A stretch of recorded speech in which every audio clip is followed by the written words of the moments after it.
Olá pessoal, meu nome é Vinícius Sancler Olá pessoal, meu nome é Gustavo Henrique. e hoje nós estamos aqui para falar de um assunto que discutimos na nossa faculdade recentemente, que é sistema operacional, né, não, Gustavo? Isso, a gente tem aprendido um pouco sobre o sistema operacional com o professor Júlio e ele levantou a questão para a gente ter uma atividade, além de criar um podcast comparando dois sistemas operacionais à nossa escolha, e a gente resolveu comparar Windows e Linux. Precisamente. É, para que o debate não fique muito descentralizado e a gente fale muito do geral aqui, a gente escolheu um tipo de Linux para usar, porque o Windows, ele, em todas as suas versões, é caseiro, né? Ele é para o usuário.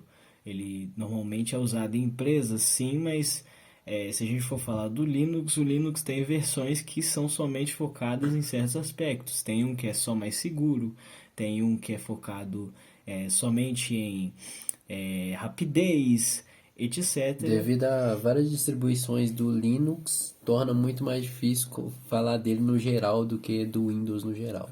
Exatamente. Então, a gente pesquisou e um mais usado, né, pelos usuários é o Arch Linux. Ele é de certo o melhor Linux para quem principalmente é programador, porque ele é muito aberto, né, ele é muito customizável, o que torna, né, é, o que torna ele um sistema operacional somente para rodar os aplicativos, ao invés de, por exemplo, te dar uma calculadora. Eu vou estar corrigindo meu amigo aqui, porque o mais usado na verdade é o sistema Android. Porém, o Arch Linux está entre um dos mais usados, também de Ubuntu, entre outros. Esse é outro ponto importante, né? Devemos ressaltar que os sistemas operacionais não se focam somente nos computadores, até porque o nosso celular também possui sistema operacional, tal qual o iOS e o Android, né? Então, por exemplo, o Android é um Linux, né? Que é uma doideira, Exatamente. diga-se de passagem. Mas, vamos ao ponto principal, né? Que é o Arch Linux versus Windows. Gustavo, você quer falar das vantagens do Windows? Claro. Primeiramente, o Windows, além de encontrarmos em muitos mais lugares, se comprar um computador pronto, geralmente ele já vem com o Windows instalado. Além de ser mais intuitivo ao usuário, até o usuário que não tem costume de usar o computador, às vezes consegue fazer uma coisa ou outra, se virar de alguma forma. Além do maior acesso ao suporte que se tem no Windows, tanto por parte da comunidade, por ser um sistema operacional muito utilizado, geralmente se tem mais vídeos e fóruns sobre o Windows resolvendo diversas dúvidas, tanto quanto no site da própria Microsoft, que se tem oficial, se tem um suporte que você pode confiar mais do que na própria comunidade. Além disso, poder mandar e-mails e ter uma resposta mais rápida e confiável. Além também da grande quantidade de programas e aplicativos que se tem no Windows, comparado a outros sistemas operacionais. E também é muito utilizado para quem tem um foco em jogos, uma vez que a maioria dos jogos estão disponíveis nesse sistema operacional. Pois é. Mas o Arch Linux, né, ele não fica para trás, muito pelo contrário, né, na minha opinião, eu diria que ele fica muito mais para frente do Windows, né? Por exemplo, o Windows ele é muito pesado, ele é bem pesado, ele puxa muito mais do seu hardware do que o próprio Arch Linux. O Arch Linux, por ele ter, né, essa característica de minimalismo, ele ser um sistema operacional mais para você ter o foco mais em softwares e em jogos do que é, no próprio sistema operacional, porque o Windows realmente vem, você instala o Windows, ou às vezes ele já vem instalado e já vem aquele monte de ferramentas, já vem aquele monte de trem que puxa, né, do seu sistema operacional, e aí ele não foca 100% nos softwares e etc. O Arch Linux não, pelo contrário, ele tem essa característica de usar mais do seu hardware no software, ou seja, ele de certa forma é um sistema operacional mais leve, né? Ele também é grátis, né? O Arch Linux. É, Então, assim, ele tem bastante acessibilidade para todo mundo. É, Claro, tem várias versões de Arch Linux. Tem, tipo assim, você baixa o sistema operacional, você instala ele no seu computador e ele vai te dar diversas opções ou seja, de tipos, né, do Arch Linux. Essa é uma das características dele, que é a customização, a personalização. Os mais usados pelos usuários de Arch Linux é o KDE, né, o Arch Linux KDE e o Arch Linux Gnome. O Gnome, eu diria que assim, ele tem uma aparência mais de iOS e tem mais ferramentas, né? De iOS não, desculpa, de Mac. Ele tem mais ferramentas que auxiliam o usuário, entendeu? Então ele é um sistema mais mastigado, digamos assim, para que o usuário tenha uma experiência mais fácil, né? Já o KDE, não. Ele pode ser muito parecido com o Windows em questão de aparência, porém, entretanto, todavia, ele é muito cru, ele não tem nada, literalmente nada. Se você quiser tirar um print screen, né, da tela, um screenshot, ele não vai ter o aplicativo de screenshot, ou seja, ele não tem nada. É você que tem que instalar, você que se ferra, né, para instalar esses negócios aí. O Arch Linux acaba tendo somente o que você quer instalar dele, então ele é bem selecionado, tem essa questão de personalização. Ele, por exemplo, você precisa de uma calculadora, você precisa ter uma ideia prévia de que você vai utilizar a calculadora, não é como no Windows, que você já tem todos esses programas à sua disposição, mas ao mesmo tempo, esse ponto que te fornece tantos programas também pesa muito do Windows. Outro ponto que deixa o Windows um pouco para trás, vale destacar, que diferente do Linux, ele é pago e Vale lembrar, né? O Gustavo colocou um ponto importante. Você tem que ter realmente o conhecimento prévio de qual aplicativo você vai usar, porque pelo Arch Linux ele ser comandado pela comunidade, digamos assim, porque ele é um sistema operacional realmente criado pela comunidade, porque a maioria dos softwares dos softwares não, desculpa, dos sistemas operacionais Linux é o open source, né? Que é tipo assim, o código livre para que todo mundo possa ir ali, mexer e tal, modificar alguma coisa, o que ajuda, de certa forma, para que a correção de bugs fique mais presente, né?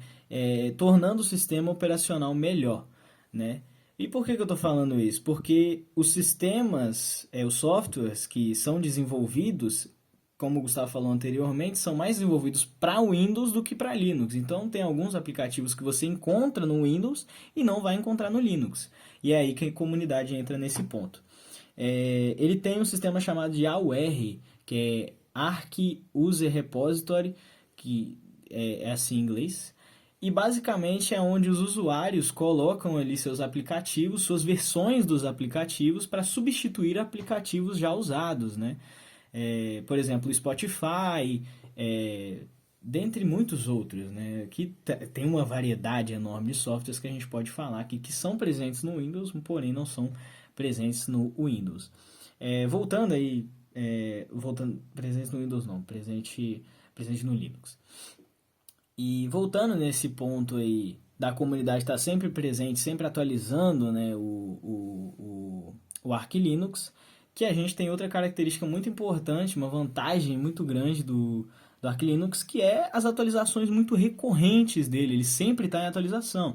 Então vai ter vezes que vai ter uma atualização que não vai mudar nada, literalmente nada. Só vai mudar, tipo assim, um pontinho que ficava num lugar vai para outro lugar, mas atualizou, né? A comunidade foi lá e melhorou isso.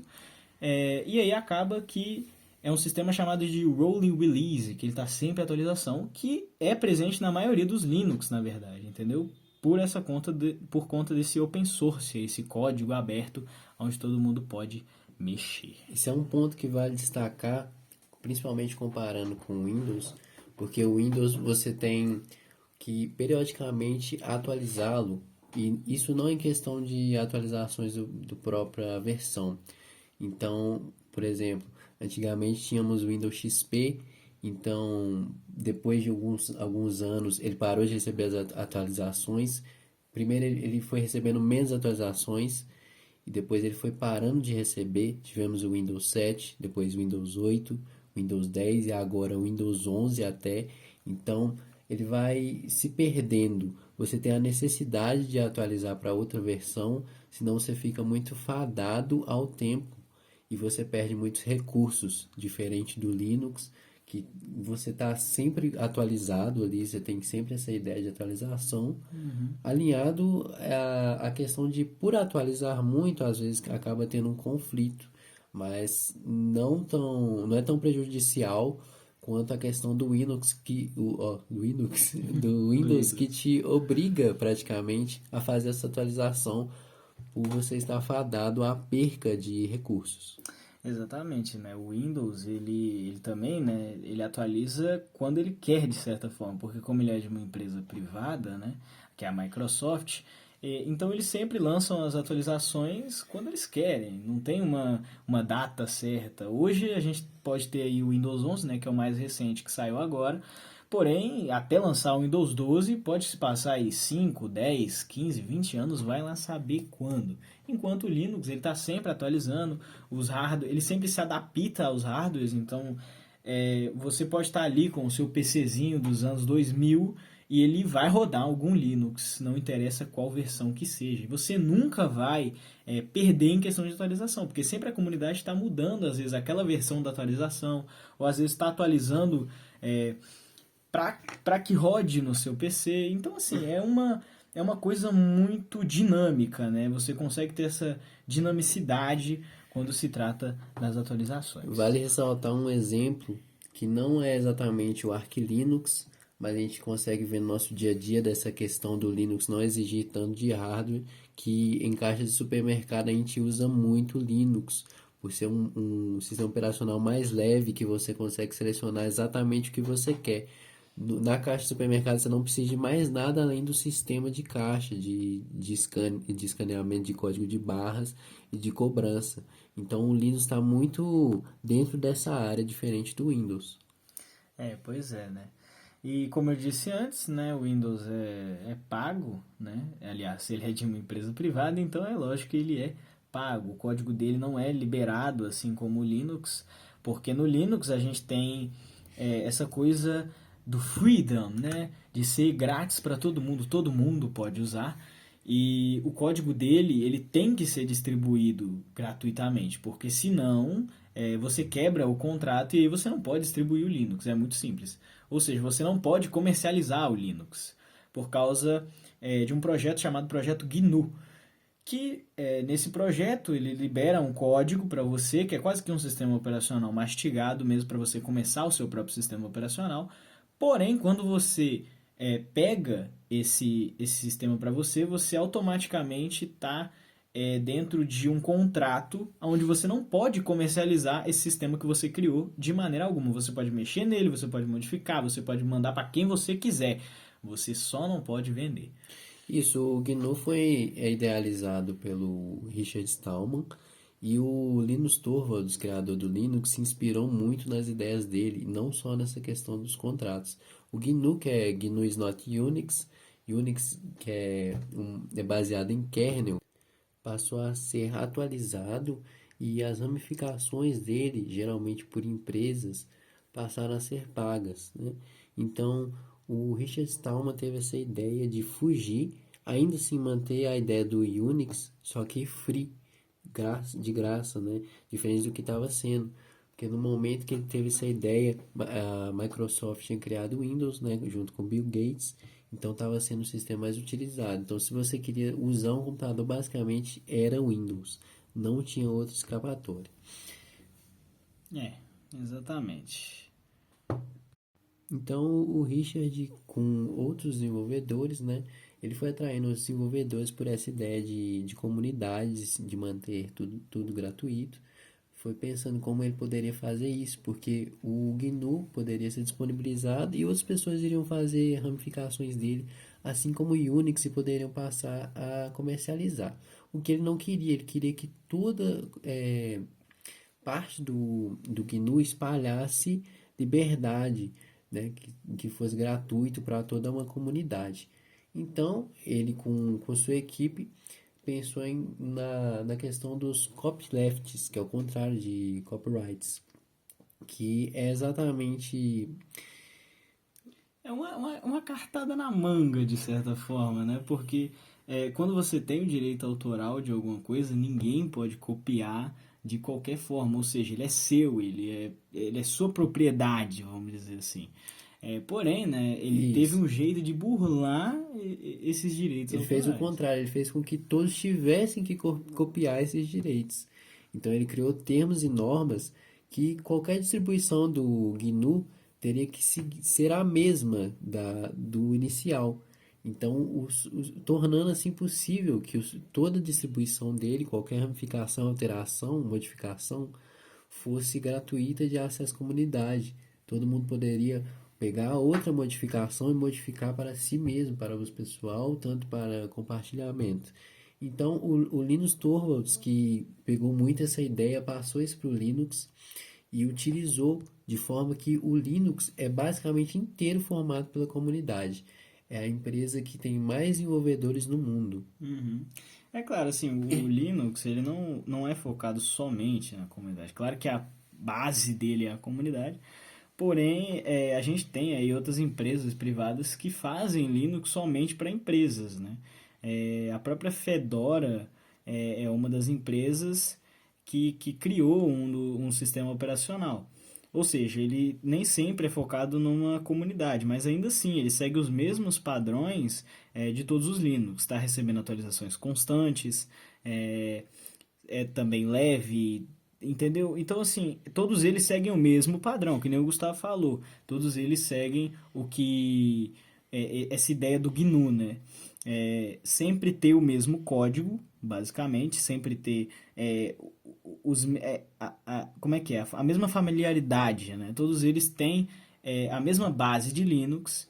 Porém, assim, qualquer um pode fazer o seu Linux, até você aí de casa que está ouvindo a gente, pode aí, né, fazer o seu Linux, se você tiver a disposição e a garra para fazer. Mas claro, né, que nem tudo são flores, né? Esse fato de sempre ter atualizações constantes tornam o Linux muito estável, né? Ele tem uma estabilidade com as atualizações. Então, às vezes, tipo assim, você pode estar lá usando o seu Linux tranquilamente e tal, e ter um bug que gerou na outra atualização. Porque ele estava funcionando tranquilo, aí ele atualizou, porque você falou, opa, atualização é sempre bem-vinda, né? Vai vir coisa nova. Porém, você foi lá, atualizou e opa, agora tá dando um bug aqui, tá dando um erro novo. Então, essa liberdade para você sempre estar ali mexendo nos códigos do Linux torna com que as atualizações nem sempre sejam confiáveis, o que também não torna, né, a própria comunidade do Linux confiável quando se trata de suporte. Você não tem um suporte, uma base em quem se segurar. Que nem o Gustavo falou anteriormente, a Microsoft, diferente, né, do Linux, tem um suporte oficial, ou seja, você pode falar com eles, você pode mandar e-mail, pode pesquisar em qualquer lugar que você vai achar alguma coisa do Windows. Agora, no Linux é muito difícil você achar alguém que use Linux, primeiramente, né? Porque, como o Gustavo disse, a maioria das pessoas usa Windows, porque é a base dos sistemas operacionais de certa forma, porque todo mundo usa, está em quase todos os computadores. E assim, você não tem uma empresa que forneça ali um suporte privado, digamos assim, para você, especialmente para você, que te mostre como resolver, né, aquele problema. Outro ponto a destacar é que, apesar de ser muito interessante essa ideia de personalização total do Linux, ela não é fácil de se fazer, não é como você clicar e pronto, instalou. Você precisa de uma série de ações para poder adicionar calculadora, às vezes tirar o print da tela, algum aplicativo. Então, todas as funções do seu Linux tem que ser muito bem pensadas, porque também dá muito trabalho, principalmente quando é a primeira vez utilizando esse sistema operacional, o Linux. Para quem está habituado já é muito complicado, para quem não está ainda mais. Exatamente. O próprio Linux, Arch Linux KDE, ele é um exemplo disso. Ele não tem navegador, ou seja, você não consegue pesquisar dentro dele ali, dentro de um navegador que já vem pré-instalado no negócio, como instalar calculadora para Arch Linux. Ou seja, se você desinstalou o seu Windows e não tem mais nenhuma fonte de como pesquisar para baixar os aplicativos, você nunca vai descobrir como é que você baixa alguma coisa, entendeu? E como você já falou, a instalação é assim, muito difícil, porque não são muitos os tutoriais que tem ensinando a como baixar o Arch Linux. E como você não tem, né, como ele é da comunidade, então tem diversos sites que distribuem esse Arch Linux e às vezes não é o Arch Linux que você está procurando, às vezes é um vírus, um trojan, porque nem sempre esses sites assim são confiáveis pela comunidade, né? Bom, então já deu para você ir de casa, né, tirar uma base de qual sistema operacional você vai escolher para instalar no seu computador aí de última geração. É claro que aqui a gente não está preferindo um ao outro. Claro, o Gustavo falou vantagem do Windows, eu falei vantagem do Arch Linux, porém a gente não está falando aqui que um é melhor que o outro, nada disso. Ambos têm vantagens e desvantagens, pontos positivos e pontos negativos. A questão, o objetivo, na verdade, desse podcast aqui é que você, né, tire um resumo de qual sistema operacional talvez você deva usar, tá certo? Bom, Gustavo tem alguma coisa a acrescentar? Não? Ah, então tá ótimo. Então ficamos por aqui. Esse foi o nosso podcast. Espero que vocês tenham gostado. Um beijo e uma boa noite para todo mundo. Tchau, tchau. Tchau, tchau.